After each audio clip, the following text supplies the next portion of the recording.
Olá, tudo bem? Seja bem-vindo ao canal Meu Momento com Deus. Nessa ocasião nós teremos mais um estudo guiado, mais uma lição da Escola Sabatina para a honra e glória do nosso Deus. Meu coração se alegra em mais uma vez te ver aqui, junto comigo, tendo esse momento de estudo e reflexão na palavra. Antes de nós conhecermos qual será o tema do estudo de hoje, eu quero saber, você já é inscrito no canal? Se ainda não for, aproveita a ocasião, já se inscreve, já deixa o gostei e, se possível, já deixa o comentário do que você achou do estudo de hoje, tá bom? Vamos orar então agora? Oremos. Senhor Deus, estás nos céus, muito obrigado, Pai, por mais uma oportunidade de poder estudar a Tua Palavra. Nesta ocasião, mais uma vez, o Teu Espírito Santo atue de forma poderosa, trazendo luz, conhecimento, verdade e, acima de tudo, a Tua presença, Pai. Perdoa, Senhor, os nossos pecados. Dai-nos a Tua graça.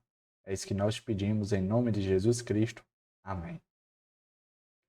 Minha voz ainda está daquele jeito. Hoje eu estive pregando na igreja, servindo ao Senhor. E aí você já sabe, quando a gente usa a voz, ela fica desgastada, cansada. E aí ela tende a ficar irritada. E se Deus quiser, o Papai do Céu vai acalmar ela. E aí a gente vai ter o nosso estudo para a honra e glória de Deus, tá bom? O tema do nosso estudo hoje, de quinta-feira, é o pão e a água da vida. Quero convidar você a ler um texto, que vai servir de introdução para o nosso estudo. Ele se encontra ali na primeira carta aos Coríntios, capítulo 10, versículo 11. Inclusive, esse verso já é um verso conhecido aqui do nosso estudo, que diz assim, ó: essas coisas aconteceram a eles como exemplos e foram escritas como advertência para nós, sobre quem tem chegado o fim dos tempos. Olha que interessante, né? O que Paulo chama a atenção à sua audiência, que se estende a mim e a você neste momento. Eu separei aqui dois pontos importantes com base nisso, que diz o seguinte, ó. Paulo explicou que tudo o que aconteceu aos israelitas são exemplos e advertências para os seguidores de Cristo. E essas advertências, os ajudarão a evitar os mesmos problemas. Ou seja, eles aprenderão com esses exemplos. Interessante a maneira pela qual Paulo interpretava, as experiências vividas pelos seus antepassados. A gente tem visto que esse povo, eles tomaram muitas decisões erradas, equivocadas, principalmente nessa peregrinação em direção à Terra Prometida. E aí, esses erros cometidos, o exemplo ruim desse povo, ele deve servir não apenas para a gente tacar pedra, mas principalmente para a gente aprender por contraste.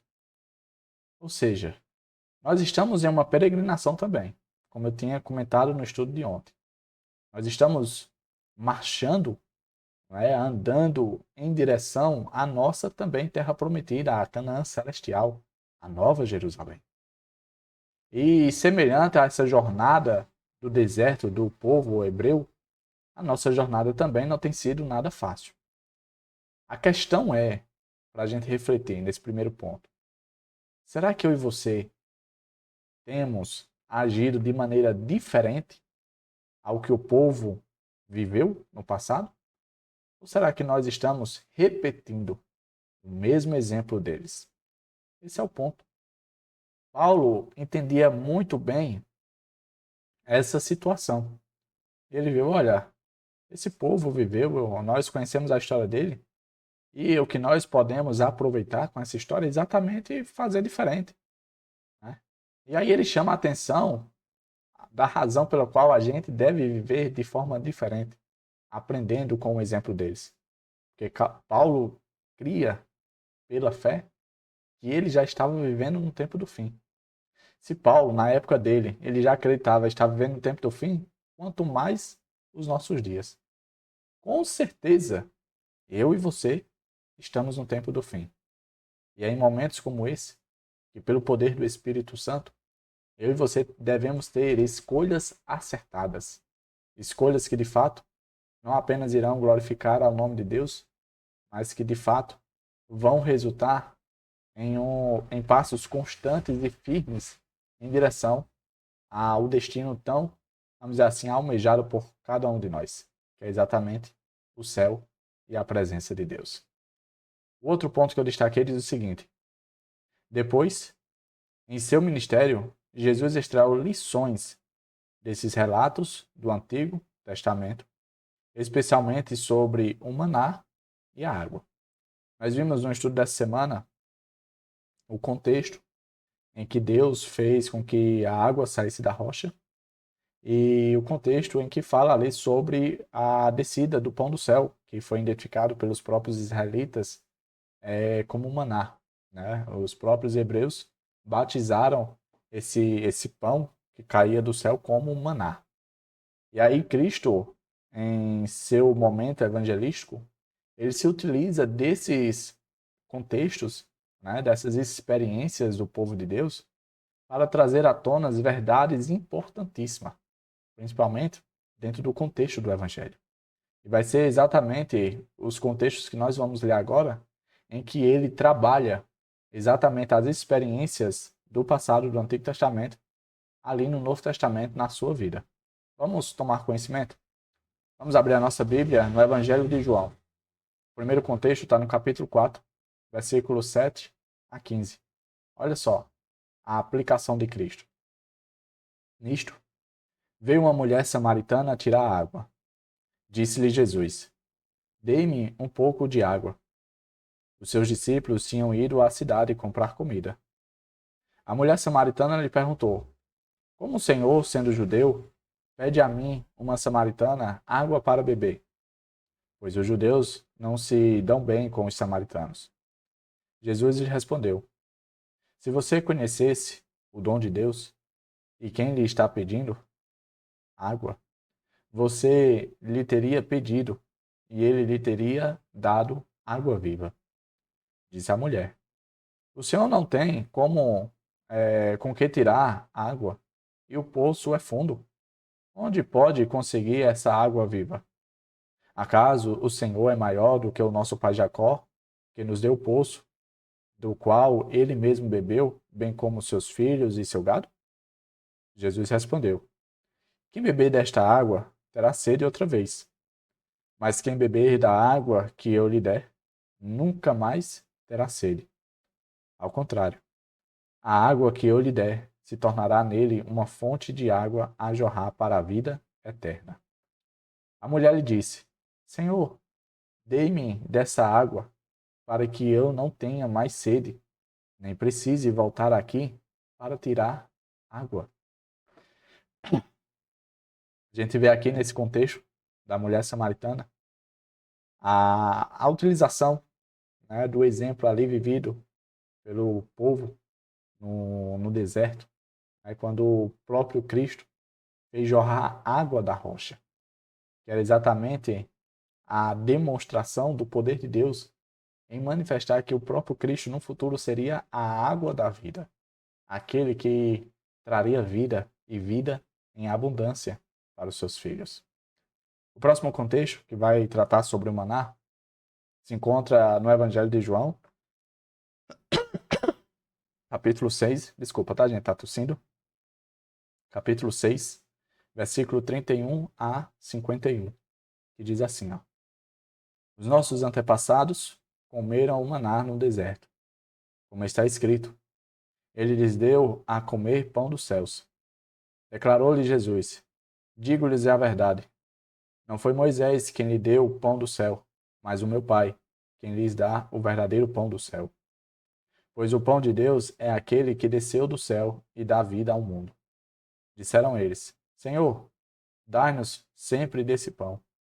Então Jesus declarou: Eu sou o pão da vida. Aquele que vem a mim não terá fome. Aquele que crê em mim nunca terá sede. Mas, como eu lhes disse, vocês me viram, mas ainda não creem. Todo aquele que o Pai me der virá a mim, e quem vier a mim eu jamais rejeitarei. Pois desci dos céus não para fazer a minha vontade, mas para fazer a vontade daquele que me enviou. E esta é a vontade daquele que me enviou, que eu não perca nenhum dos que ele me deu, mas os ressuscite no último dia. Porque a vontade de meu Pai é que todo aquele que olhar para o Filho e nele crer tenha a vida eterna, e eu o ressuscitarei no último dia. Com isso, os judeus começaram a criticar Jesus, porque disseram: Eu sou o pão que desceu do céu. E diziam: Este não é Jesus, o filho de José? Não conhecemos seu pai e sua mãe? Como ele pode dizer: Desci do céu? Respondeu Jesus: Parem de me criticar. Ninguém pode vir a mim se o Pai, que me enviou, não o atrair, e eu o ressuscitarei no último dia. Está escrito nos profetas: Todos serão ensinados por Deus. Todos os que ouvem o Pai e dele aprendem, vêm a mim. Ninguém viu o Pai, a não ser aquele que vem de Deus. Somente ele viu o Pai.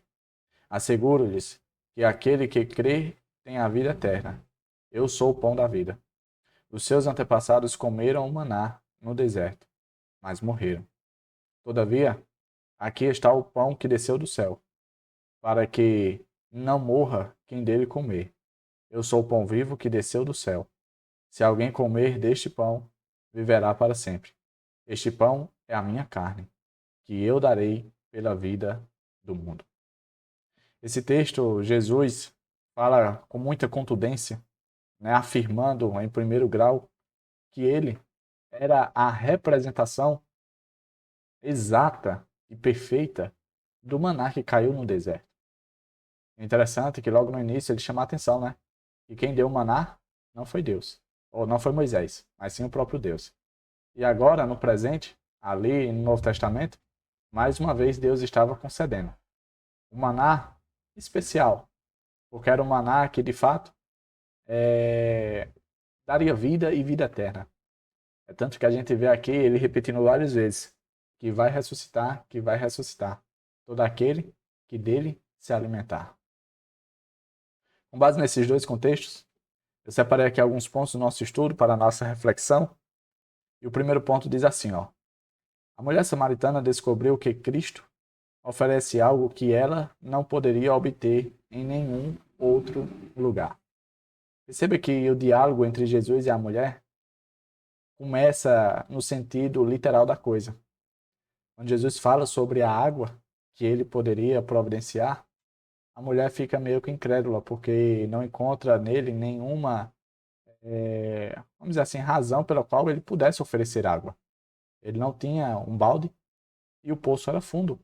Então, como ele iria oferecer uma água para aquela mulher que estava com sede, tirando daquele poço a água, um recurso tão vital para a vida e sobrevivência? E aí Jesus, na sua infinita misericórdia e paciência, discorre mais sobre o que significa essa água.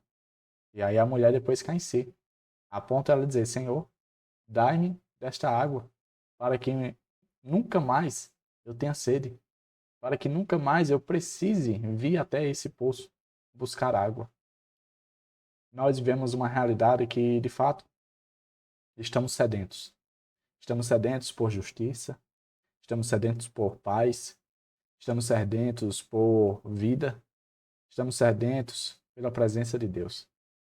E somente encontramos e saciamos essa sede na pessoa de Jesus Cristo. Em nenhum outro lugar, eu e você, vamos encontrar soluções perfeitas para os mais diversos âmbitos da vida. O próximo ponto que eu destaquei diz o seguinte: no contexto do maná, Jesus explicou que foi Deus e não Moisés que havia provido esse alimento ao povo. Naquela época, principalmente a classe religiosa, eles enalteciam muito a pessoa de Moisés. Era como se Moisés fosse um santo dos dias de hoje, né? Um santo no aspecto das pessoas cometerem uma certa idolatria com ele. As pessoas tinham mais estima pelas palavras de Moisés aplicadas ao tempo e à época dele do que muitas vezes a própria palavra de Deus. A gente vê isso de uma forma muito clara na vida e na jornada de Jesus. Quantas vezes as pessoas preferiram as palavras de Moisés, que foi instruído pelo próprio Cristo, do que as palavras do Cristo em carne e osso ali diante deles. E aí Cristo traz à tona esse detalhe, dizendo: Moisés não foi responsável pela questão do maná, pelo pão que desceu do céu, mas isso foi providenciado por Deus. E mais uma vez Deus está providenciando para o povo, para as suas criaturas, os seus filhos, o pão do céu. Nesse momento, de forma mais perfeita, de forma mais completa, que é por meio da pessoa do próprio Cristo. E eles não entenderam, principalmente os judeus que ali estavam. O próximo ponto diz assim, e é o último ponto. Assim como o maná no deserto era o pão do céu, a água da rocha, era a dádiva de Cristo para saciar a sede de seu povo. Além desses aspectos físicos, o pão e a água também tinham significados espiritual, pois Jesus Cristo era o pão da vida e a água viva. Por isso, é somente nele que nossa sede e fome espirituais podem ser verdadeiramente saciadas. A palavra bíblica fala que dentro de cada um de nós existe um anseio, um desejo, uma busca pela eternidade. E tal anseio, tal busca, tal desejo só pode ser saciada, só pode ser completada, só pode ser preenchido pela pessoa de Jesus, pelo nosso Deus. Quem sabe eu e você, até hoje, estávamos nos alimentando de fontes estranhas, bebendo de águas estranhas. O apelo do estudo de hoje é: aprenda com o exemplo do passado. O exemplo de pessoas que viveram o extraordinário nas mãos de Deus e experimentaram de forma, podemos dizer assim, simplificada, reduzida, o que mais à frente Deus iria apresentar na sua mais perfeita exposição. Se Cristo é o pão do céu, o povo teve uma experiência reduzida com o maná. Se Cristo é a água da vida, o povo teve uma experiência reduzida de beber da água que saiu da rocha. Hoje eu e você estamos expostos mais uma vez à potência máxima da exposição de Cristo. E somos convidados, e quem sabe constrangidos, pelo poder do Espírito Santo, a buscar na pessoa de Jesus não apenas a solução da vida que vivemos, mas também a solução para o crescimento espiritual que tanto precisamos, principalmente para as horas e o tempo que antecedem a volta de Cristo. Vamos buscar mais a Jesus. Vamos se apoiar mais nos méritos de Jesus, porque somente Ele e somente por meio dele teremos vida e vida eterna. Chegamos ao fim de mais um estudo, hoje tratando sobre o pão e a água da vida. O estudo de hoje é basicamente o encerramento. Amanhã nós vamos ter o complemento que vai, quem sabe, abrilhantar tudo aquilo que nós estudamos durante a semana. Eu convido você a comparecer, né? A fechar com chave de ouro mais uma semana para a honra e glória de Deus. Então, vem junto comigo ter o estudo guiado, o nosso momento com Deus. Se você ainda não é inscrito, aproveita a ocasião e já se inscreve, não se esquece. Vamos crescer este canal, esta comunidade de pessoas que buscam e, quem sabe, estão aí na luta para ter o seu momento com Deus todo dia. É isso. Até a próxima e tchau, tchau.